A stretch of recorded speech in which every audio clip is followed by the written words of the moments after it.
This is the Michael K. Show podcast. Hey, buddy, hey. Listen live weekday afternoon starting at 2:55 on 98.7 ESPN and on the Listen tab of the ESPN app. Michael K. Show, 98.7 ESPN. And don't forget to tune in tonight to SNY for exclusive Mets coverage, starting with the City pregame live at 7:30, followed by Mets at the Twins from Minnesota at 8:10 p.m. And speaking of which, you can catch this man on the broadcast as well. And that would be Todd Zeile. Todd, hey, it's Peter and Rick DiPietro. How are you guys? Good to hear you. Yeah, pleasure to have you on, man. First thing I've wanted to ask you for a very long time. Are you related to my father's cousin Zeile by any chance? Wow, that would be a great question if I had any idea who your father's cousin is. I have a very limited knowledge of Zeile's. Okay. As a matter of fact. Have you ever met someone with the first name Zeile? Not what you mean with the last name Zeile? No. My dad's cousin's the first name Zeile. Oh gosh, no, I've never met anybody with the first name Zeile at all. Yeah, that's an interesting one. There was actually, weirdly, there was a family in Westlake, California that has the same last name, same spelling, and they have kids the same age as my kids. One of them, same name. So I have an Aaron Zeile, who's my youngest son. They had an Aaron Zeile, who is their youngest daughter, spelled E-R-I-N. So, and that was confusing enough because they were in the same sixth grade class. But aside from that, I don't know any others. No other Zeiles. Now, we've been spending a lot of time today, Todd, talking about what the Mets' future is, who they look to move, and who they absolutely need to keep. In your eyes, who are the players who this Mets team absolutely needs to hold on to, sort of regardless of circumstance?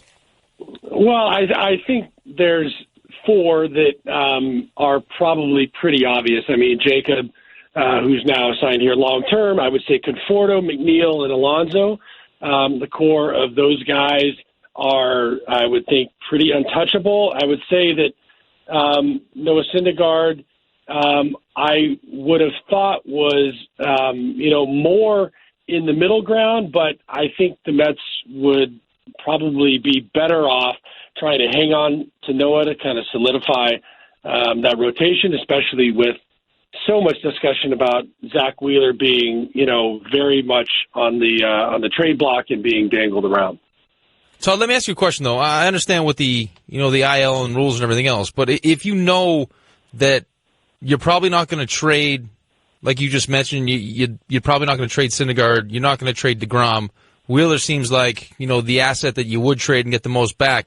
Why would you put him on the IL with shoulder fatigue? Like we couldn't have made something up better than shoulder fatigue? Yeah, I mean, look, that's a good question. I think the timing sucks. The issue is if he does, in fact, have a problem with his shoulder that would either cause him to miss a start but not go on the IL, then there's going to be as many questions asked as otherwise. And if they are hoping that it's just some shoulder fatigue and he's only going to miss a start, they can make it retroactive to when he last was in a game and give themselves a few extra days in case, what if they send him to the doctor and it shows something and then they have to, then put him on an IL. Obviously, the timing is not great, but I think the hope is that it was just a bit of fatigue. He's going to come back after spending the time in the IL. He's going to get a good start under his belt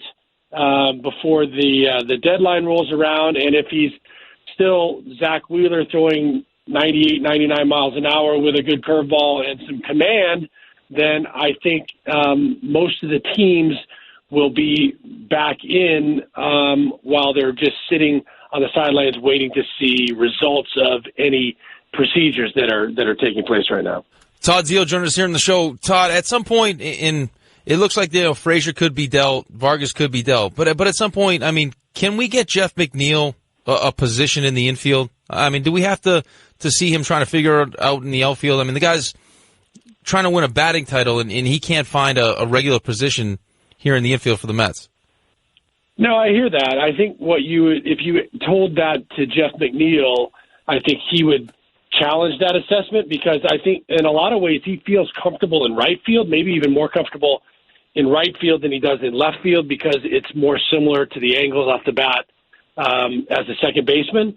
And since second base is really probably his most prominent, most natural position, and you got a guy there that's going to be there for the next few years, then any move from that, whether it be third base, left field, or right field, is something that is still not his most comfortable natural position. So I think more importantly, maybe trying to find a spot where he stays in the same place day in and day out, as opposed to moving different places all the time. I think that is more difficult than adjusting to one specific spot, even if it's not your most familiar spot from the beginning. Would that affect your offense, Todd, in your opinion? I mean, does that affect you offensively if you are uncomfortable on the defensive side? Like, and you're thinking about, how you're going to play defensively, will that affect you offensively? Sure, I think it can. I think there's a lot of guys that are able to adjust and be able to separate the two. I think Jeff has done a really great job of being able to concentrate on hitting when he's on offense and defense when he's on defense, and not letting one affect the other, because it can work conversely too. You could be struggling at the plate and then have it affect you in the field. You've seen that happen with a lot of guys, where you get lazy on a ball or you lose concentration or something like that. I think he's done a pretty good job of being able to focus on what's in front of him at that particular point. And like you said, there is this possibility with Frazier being one of the guys that could be dealt, that opens up a hole at third base. I mean, Jed Lowry doesn't seem like he's going to be playing in a Mets uniform anytime soon. So that could open up a more consistent spot for Jeff at third base. But then again, you have that other issue of, J.D. Davis, who's done a good job in a lot of different roles, and they may want him to play third base if Frazier happens to go somewhere. So I think the way it's working now is try to get Jeff the most consistent playing time in one position. That just so happens that the way the cards are dealt right now, that might be right field. Todd, do you think now with the emergence of Pete Alonso, and I've said this a couple different times, it's almost a sin that, because the Mets had high expectations and haven't played well, that, Pete Alonso isn't a bigger story and Mets fans aren't more excited about what Pete Alonso is. But, I mean, clearly now Pete Alonso solidified first base. Does that make Dom Smith expendable, or because he's been, such a pleasant surprise offensively and can kind of play left field, is he someone you keep around? You know what? That's a really interesting question, because I think,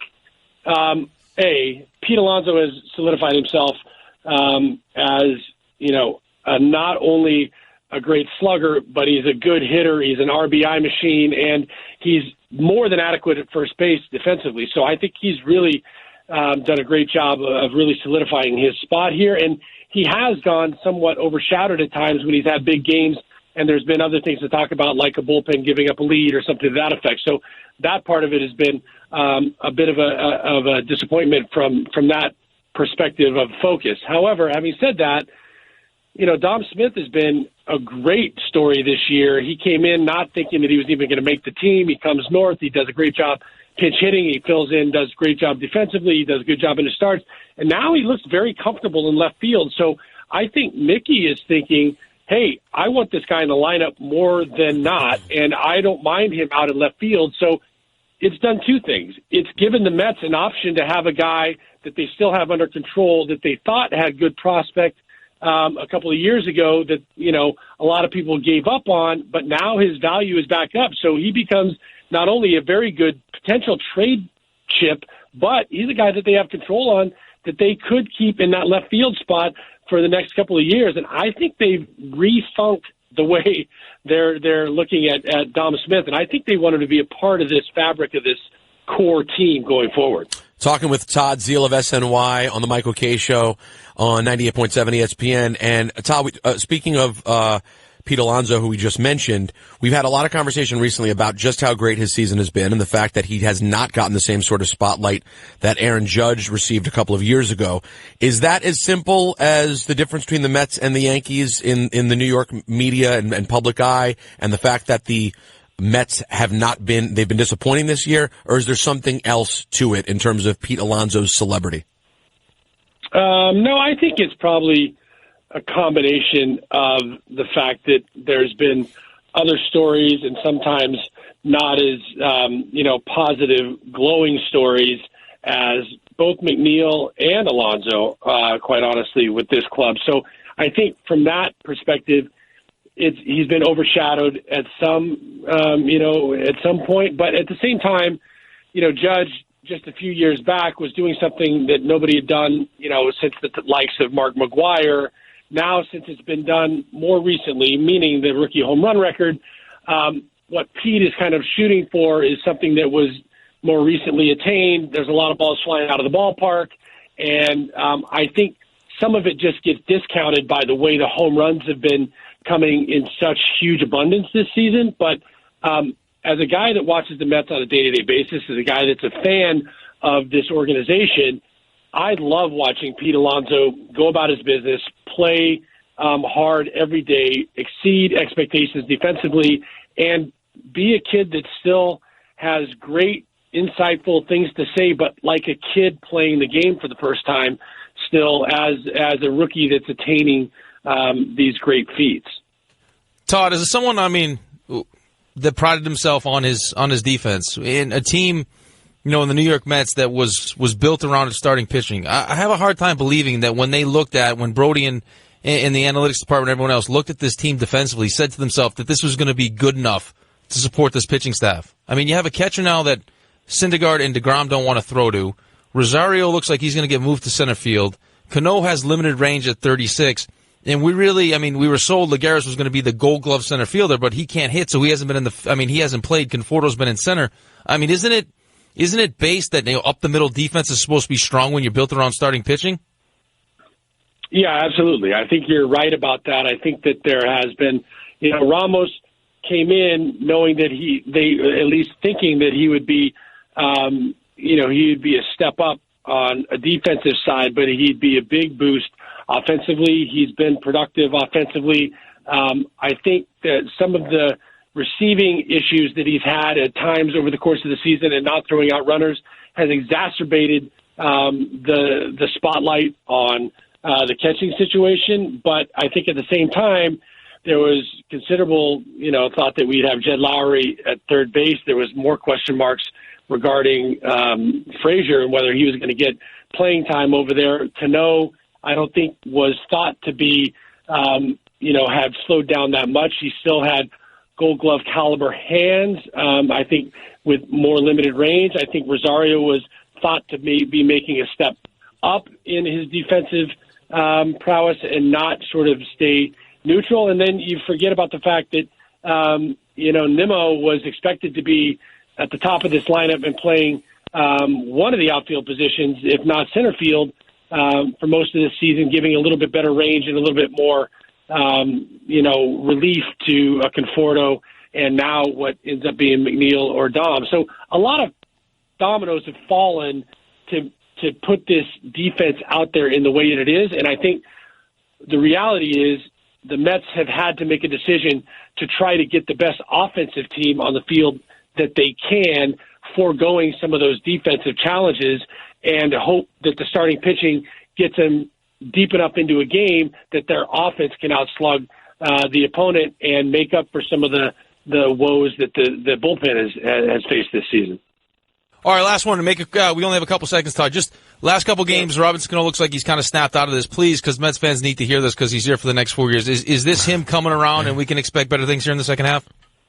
I think you can expect better things. He's had a couple of times he's been hit by a pitch on the hand. I think that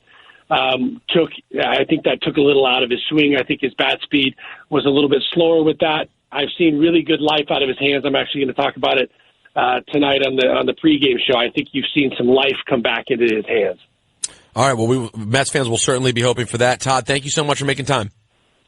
My pleasure. Todd Zeile, catch him on SNY tonight for Mets coverage, starting with City pregame live at 7:30, and then, of course, the Mets and the Twins at 8:10 p.m. ENN is just around the corner. More of your calls next. Alan Hahn's going to step in here. Rick DiPietro and Peter Rosenberg on the K Show on 98.7 ESPN.